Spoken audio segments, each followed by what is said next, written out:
धार्मिक नाम है, हिंदू देवी देवता हैं, उनके नाम से कोई ऐसा ढाबा ना हो जिसमें नॉनवेज मिलता हो।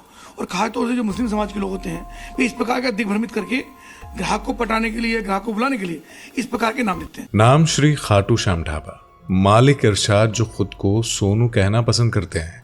ऐसे दर्जनों ढाबे उत्तर प्रदेश में चल रहे हैं जिनके मालिक मुसलमान हैं, लेकिन उनके ढाबे का नाम हिंदू देवी देवताओं के नाम पर रखा गया है।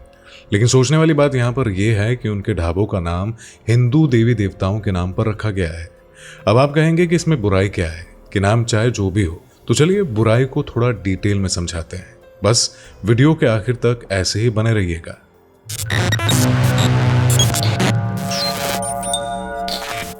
हर साल की तरह इस साल भी कांवड़ यात्रा शुरू होने को है। सावन शुरू होते ही शिव भक्त कांवड़ यात्रा लेकर निकल पड़ते हैं। बम बम भोले की भक्ति में 22 जुलाई 2024 से कांवड़ यात्रा शुरू होने वाली है। इसे उत्तर भारत की सबसे बड़ी कांवड़ यात्रा माना जाता है, जिसको लेकर हिंदू, भोले के भक्त और प्रशासन ने तैयारी शुरू कर दी है। लेकिन इन्हीं तैयारियों के बीच नजर पड़ी श्री वैष्णो नाम से चल रहे ढाबे पर। उत्तर प्रदेश के बिजनौर में जनता वैष्णो ढाबा के जब मालिक का पता किया गया तो ऐसे में पता चला कि वो हिंदू नहीं बल्कि मुस्लिम है। कुछ ऐसा ही नजारा उत्तर प्रदेश के एक और शहर में देखने को मिला, जहां ढाबा था श्री खाटू श्याम और मालिक निकले इरशाद मियां। इसी तरह नीलकंठ रेस्टोरेंट एंड ढाबा जैसे दर्जनों ढाबे उत्तर प्रदेश से लेकर उत्तराखंड और कई अन्य राज्यों में भी लगातार एक ही सीध में।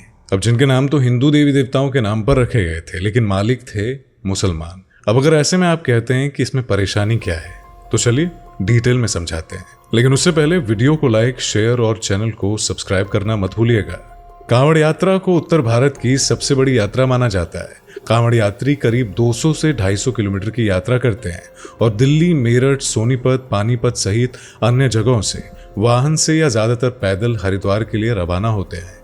200 से 250 किलोमीटर लंबे इस रूट में जगह जगह कांवड़ यात्रियों के लिए भंडारे भी किए जाते हैं, जलपान की व्यवस्था की जाती है। लेकिन जिन जगहों पर जलपान की व्यवस्था नहीं होती है, उन जगहों पर कांवड़ यात्री ढाबों में खाना खाते हैं और पानी पीते हैं। अब कांवड़ यात्रा के कुछ नियम होते हैं, जैसे कांवड़ यात्री किसी भी तरह के लहसुन, प्याज का सेवन ना करे। अगर वो कुछ खा रहा है तो उसमें ध्यान देना होगा कि प्याज आदि ना हो। अगर है तो फिर कांवड़ यात्रा का कोई महत्व नहीं रहता। तो ऐसे में प्रशासन द्वारा जो खाने पीने की व्यवस्था या भंडारे होते हैं, उसमें तो इन बातों का ध्यान रखा ही जाता है। लेकिन जहां जहां ये व्यवस्था नहीं होती है, वहां वहां कांवड़ यात्री ढाबों में खाना खाते हैं और वो नाम पढ़कर ढाबे में जाते हैं, जैसे कि श्री वैष्णो ढाबा। इस नाम से ही पता चल रहा है कि ये हिंदू भाई का ढाबा होगा और यहाँ नॉनवेज नहीं पकता होगा, शुद्ध शाकाहारी होगा। लेकिन जब अंदर गए तो पता चला कि इसे तो मोहम्मद अनस साहब चला रहे हैं, प्योर नॉन वेजिटेरियन, जिनकी सुबह और शाम नॉन वेज से होती है और प्याज लहसुन के बिना जिनकी जिंदगी नहीं कटती है।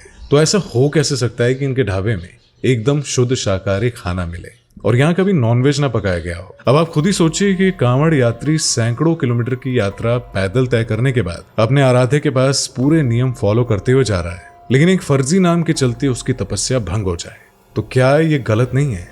माना कि नाम में कुछ नहीं रखा है, तो फिर ये मुस्लिम भाई अपने होटलों ढाबों का नाम इरशाद दी हट्टी ढाबा, खान ढाबा, पठान दी हट्टी ढाबा एंड रेस्टोरेंट रख ले, तो उसमें बुराई क्या है?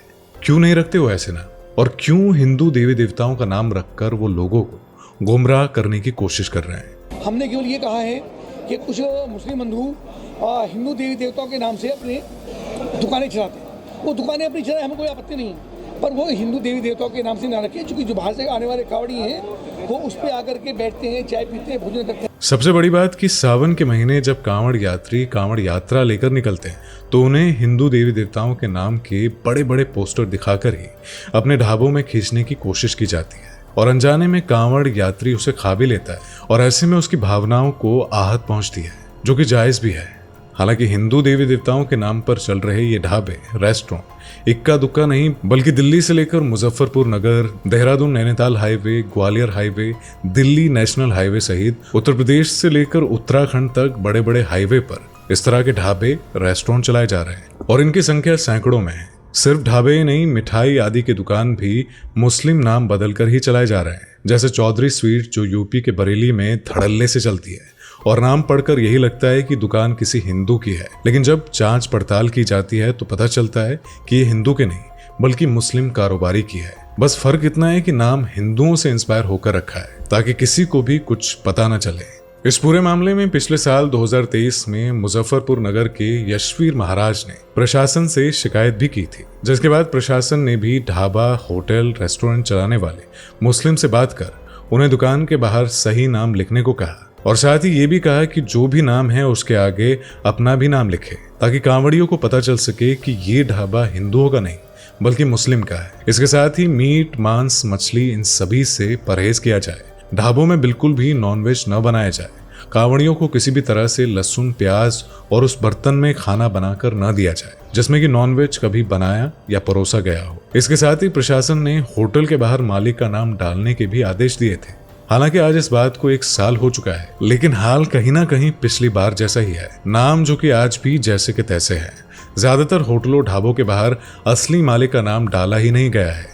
ऐसा भी नहीं है कि प्रशासन या कांवड़ियों को मुस्लिम द्वारा होटल, ढाबे या रेस्टोरेंट चलाए जाने से परेशानी हो, बल्कि परेशानी सिर्फ नाम छुपाने से है। क्योंकि ये पाकिस्तान तो नहीं है कि जहां हिंदुओं को देखते ही उनके साथ ज्यादतियां शुरू कर दी जाती है, उसके रोजगार को बंद करवा दिया जाता है, उसे धर्म परिवर्तन करने के लिए धमकाया जाता है, डराया जाता है। ये हिंदुस्तान है और जहां हर किसी को अपनी मर्जी का काम करने की आजादी है, जैसे चाहे उसे वैसे रहने की आजादी है। तो फिर इसी देश में रहकर अपना नाम छुपाने की या फिर बदल कर रखने की भला क्या ही जरूरत है। अब हो सकता है कि ये नाम कांवड़ियों को गुमराह करने के लिए, हिंदुओं का धर्म भ्रष्ट करने के लिए रखे गए हो, और शायद यही कारण है कि कांवड़ियों को हिंदू देवी देवताओं के नाम रखकर आकर्षित किया जाता है। और अगर ऐसा है तो ये कहां तक सही है। लिहाजा इसी वजह से प्रशासन की तरफ से सख्त आदेश दिया गया है कि ढाबों आदि के नाम बिल्कुल सही रखें और मालिक का नाम बाहर जरूर लिखें, ताकि किसी को भी किसी तरह की गलत फहमी ना हो। जैसे सामने वाला आपके धर्म का सम्मान करता है, वैसे ही आप भी करें और किसी को गुमराह करने की कोशिश ना करें। चलिए इसी के साथ साथ जाते जाते आपको ये भी बता देते हैं कि कांवड़ यात्रा आखिर क्यों निकाली जाती है। तो दोस्तों, कांवड़ यात्रा को लेकर कई मान्यताएं हैं, जिसमें से पहली भगवान परशुराम से जुड़ी हुई है। कहते हैं कि भगवान परशुराम ने कांवड़ यात्रा की शुरुआत की थी। वो गढ़मुक्तेश्वर धाम से गंगा जल लेकर आए थे और यूपी के बागपत के पास पुरा महादेव का गंगा जल से अभिषेक किया था। इसी के बाद से ही कांवड़ यात्रा की शुरुआत हुई थी। जबकि दूसरी मान्यता भगवान राम से जुड़ी हुई है।